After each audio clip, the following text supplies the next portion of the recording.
Halo, salam Pancasila. Kali ini kita masuk ke materi baru, yaitu materi bab 6 mengenai daerah dalam kerangka Negara Kesatuan Republik Indonesia. Sama seperti materi-materi dan pembahasan sebelumnya, itu kita bagi materi menjadi beberapa poin. Poin kali ini akan kita bahas itu ada poin yang A, mengenai daerah dalam kerangka Negara Kesatuan Republik Indonesia. Pertama-tama, kita akan membahas mengenai perjuangan menuju Negara Kesatuan Republik Indonesia. Jadi, negara kita, negara Indonesia, itu saat menuju menjadi Negara Kesatuan Republik Indonesia memiliki beberapa fase-fase perjuangan. Salah satunya itu dimulai pada saat Jepang yang saat itu menjajah kita itu menyerah tanpa syarat kepada sekutu. Hal ini menjadi jalan untuk memproklamasikan kemerdekaan Indonesia. Maka terjadilah peristiwa yang disebut dengan peristiwa Rengas Dengklok. Yang mana saat peristiwa ini golongan muda itu mendesak golongan tua untuk secepatnya memproklamasikan kemerdekaan Indonesia. Gejolak atau semangat dari golongan muda untuk mendesak golongan tua ini terjadi perdebatan yang sangat panjang dan silang pendapat. Namun, pada akhirnya perdebatan itu membuahkan sebuah kesepakatan di antara Insinyur Soekarno dan golongan pemuda, yang mana hasilnya adalah memproklamasikan kemerdekaan. Namun, proklamasi ini tetap dilakukan di Jakarta. Hasil dari kesepakatan ini jelas disambut gembira oleh para pemuda dan prajurit peta yang saat itu menjaga Insinyur Soekarno. Kemudian saat ingin merumuskan naskah proklamasi, jelas para tokoh-tokoh pendiri negara ini harus memilih tempat atau rumah yang aman untuk melakukan perumusan. Jadi dipilihlah rumah dari Laksmana Muda Tadashi Maeda. Yang mana rumah dari Laksamana Muda Tadashi Maeda ini merupakan kepala dari kantor penghubung Angkatan Laut, Kaigun, dan Angkatan Darat, Rikugun, Jepang. Rumah Laksamana Muda Tadashi Maeda ini berada di Jalan Meiji Dori, nomor 1, Jakarta Pusat. Namun, untuk saat ini, nama jalannya sudah berubah menjadi Jalan Imam Bonjol, nomor 1, Jakarta Pusat. Para rombongan dari Rengas Dengklok itu tiba di Jakarta pada tanggal 16 Agustus 1945. Setelah mendapatkan tempat atau rumah untuk mendiskusikan naskah proklamasi, maka perumusan dapat dilaksanakan. Naskah proklamasi mendapatkan usulan-usulan dari pendiri negara seperti usulan dari Ahmad Subarjo, dan juga usulan dari Insinyur Soekarno yang kemudian disempurnakan oleh Muhammad Hatta. Dwi tunggal kita pada saat itu, Soekarno-Hatta memutuskan bahwa teks proklamasi akan ditulis tangan sendiri. Namun setelah teks atau naskah proklamasi itu selesai, ditulis tangan, akan diketik. Jadi ada fase pengetikan naskah proklamasi. Namun masalahnya adalah di rumah Laksamana Muda Tadashi Maeda ini tidak ada mesin ketik. Jadi anak buah dari Laksamana Muda Tadashi Maeda ini yang bernama Satsuki Mishima itu mengetahui di mana tempat harus meminjam mesin ketik.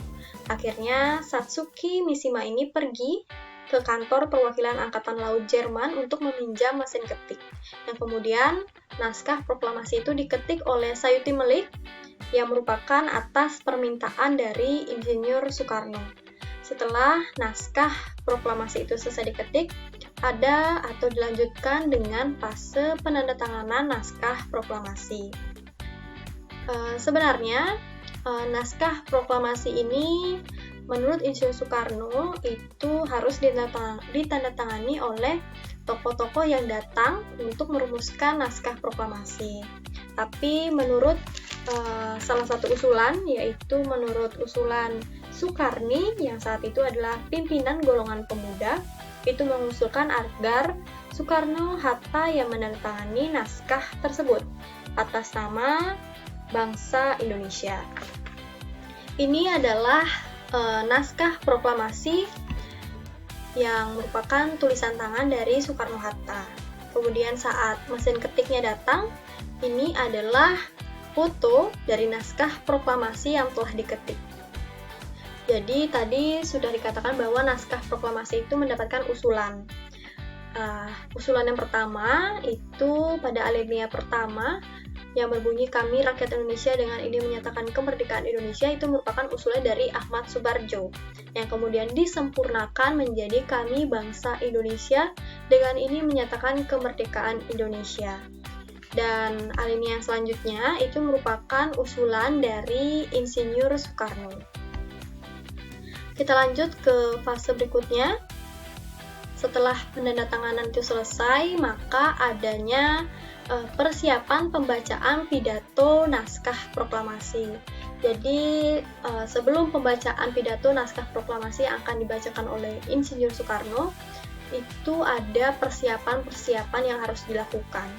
Seperti contohnya mencari mikrofon atau pengeras suara yang nantinya akan digunakan oleh Insinyur Soekarno untuk membacakan pidato naskah proklamasi. Mikrofon atau pengeras suara ini dicari atau dipersiapkan oleh Wilopo. Kemudian ada persiapan mengenai tiang bendera, itu dilakukan oleh Suhut Sastrokusumo dengan menggunakan bambu yang dia temukan di belakang rumah dari Insinyur Soekarno.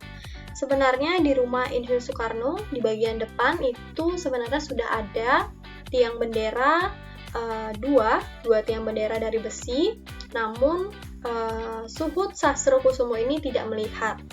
Jadi yang dia gunakan adalah bambu yang dia temukan di belakang rumah Soekarno. Kemudian persiapan selanjutnya adalah persiapan mengenai bendera merah putih. Bendera merah putih yang saat itu dinaikkan itu dijahit sendiri oleh Ibu Fatmawati yang merupakan istri dari Insinyur Soekarno. Setelah fase-fase perjuangan menuju Negara Kesatuan Republik Indonesia ini, kita lanjut mengenai makna dari naskah proklamasi. Jadi setiap alinea itu memiliki maknanya sendiri. Pertama, alinea yang pertama yang berbunyi kami bangsa Indonesia dengan ini menyatakan kemerdekaan Indonesia, itu memiliki makna kemerdekaan bangsa Indonesia itu telah dinyatakan dan juga diumumkan kepada dunia. Dan yang selanjutnya itu memiliki makna bahwa pemindahan kekuasaan pemerintahan harus dilaksanakan secara hati-hati dan penuh perhitungan agar nantinya tidak terjadi pertumpahan darah secara besar-besaran. Lanjut, naskah proklamasi ini juga bisa dikatakan bahwa kemerdekaan bangsa Indonesia dari penjajahan. Proklamasi juga menandakan hal-hal sebagai berikut. Merupakan puncak perjuangan rakyat Indonesia menjadi alat hukum internasional dan lain sebagainya. Proklamasi kemerdekaan dari berbagai aspek. Jadi, proklamasi kemerdekaan itu juga dapat dilihat dari berbagai aspek-aspek. Di antaranya, itu ada aspek sosiologis, dilanjutkan aspek politis, kemudian aspek hukum, aspek kultural, aspek historis, dan yang terakhir adalah aspek spiritual. Lanjut, mengenai pengertian daerah dalam kerangka Negara Kesatuan Republik Indonesia. Jadi, Indonesia yang mana diproklamasikan oleh para pendiri negara merupakan negara kesatuan. dengan nama Negara Kesatuan Republik Indonesia atau disingkat NKRI. Para pendiri negara telah mewariskan nilai-nilai persatuan dan juga kesatuan yang termaktub dalam Pancasila dan Undang-Undang Dasar 1945. Bangsa dan negara Indonesia akan bertahan selamanya apabila warga negara Indonesia mau mewujudkan persatuan dan juga kesatuan dalam berbagai bidang kehidupan. Selanjutnya, tokoh pendiri negara yaitu Muhammad Yamin dalam pidatonya pada tanggal 11 Juli 1945 dan juga Supomo sebagai Ketua Panitia Kecil Perancang Undang-Undang Dasar dalam sidang BPUPKI pada tanggal 15 Juli 1945 itu terselip pemikiran mengenai daerah-daerah di dalam bingkai NKRI setelah merdeka. Jadi, penyusunan daerah pembagiannya itu terdiri dari daerah besar, daerah istimewa, dan daerah kecil atau sebutan lain yang sejenisnya. Dan untuk saat ini, itu pemerintahan daerah memiliki undang-undangnya khusus, yaitu Undang-Undang Nomor 23 Tahun 2014 yang membahas mengenai pemerintahan daerah. Namun, undang-undang ini telah diubah menjadi Undang-Undang Nomor 2 Tahun 2015 yang masih sama membahas mengenai pemerintahan daerah. Jadi, setiap daerah-daerah di Indonesia itu memiliki kewenangan khusus untuk mengatur daerahnya sendiri, yang disebut dengan otonomi daerah. Jadi, penyerahan urusan pemerintahan dalam kerangka otonomi daerah itu ditujukan untuk tidak lain mensejahterakan masyarakat, baik melalui peningkatan pelayanan publik maupun peningkatan daya saing daerah. Dan, walaupun daerah diberikan kewenangan otonomi seluas-luasnya, akan tetapi tanggung jawab akhirnya masih tetap berada di tangan pemerintah pusat. Sekian presentasi pada pembelajaran daring kali ini. Sampai bertemu pada pembelajaran daring berikutnya.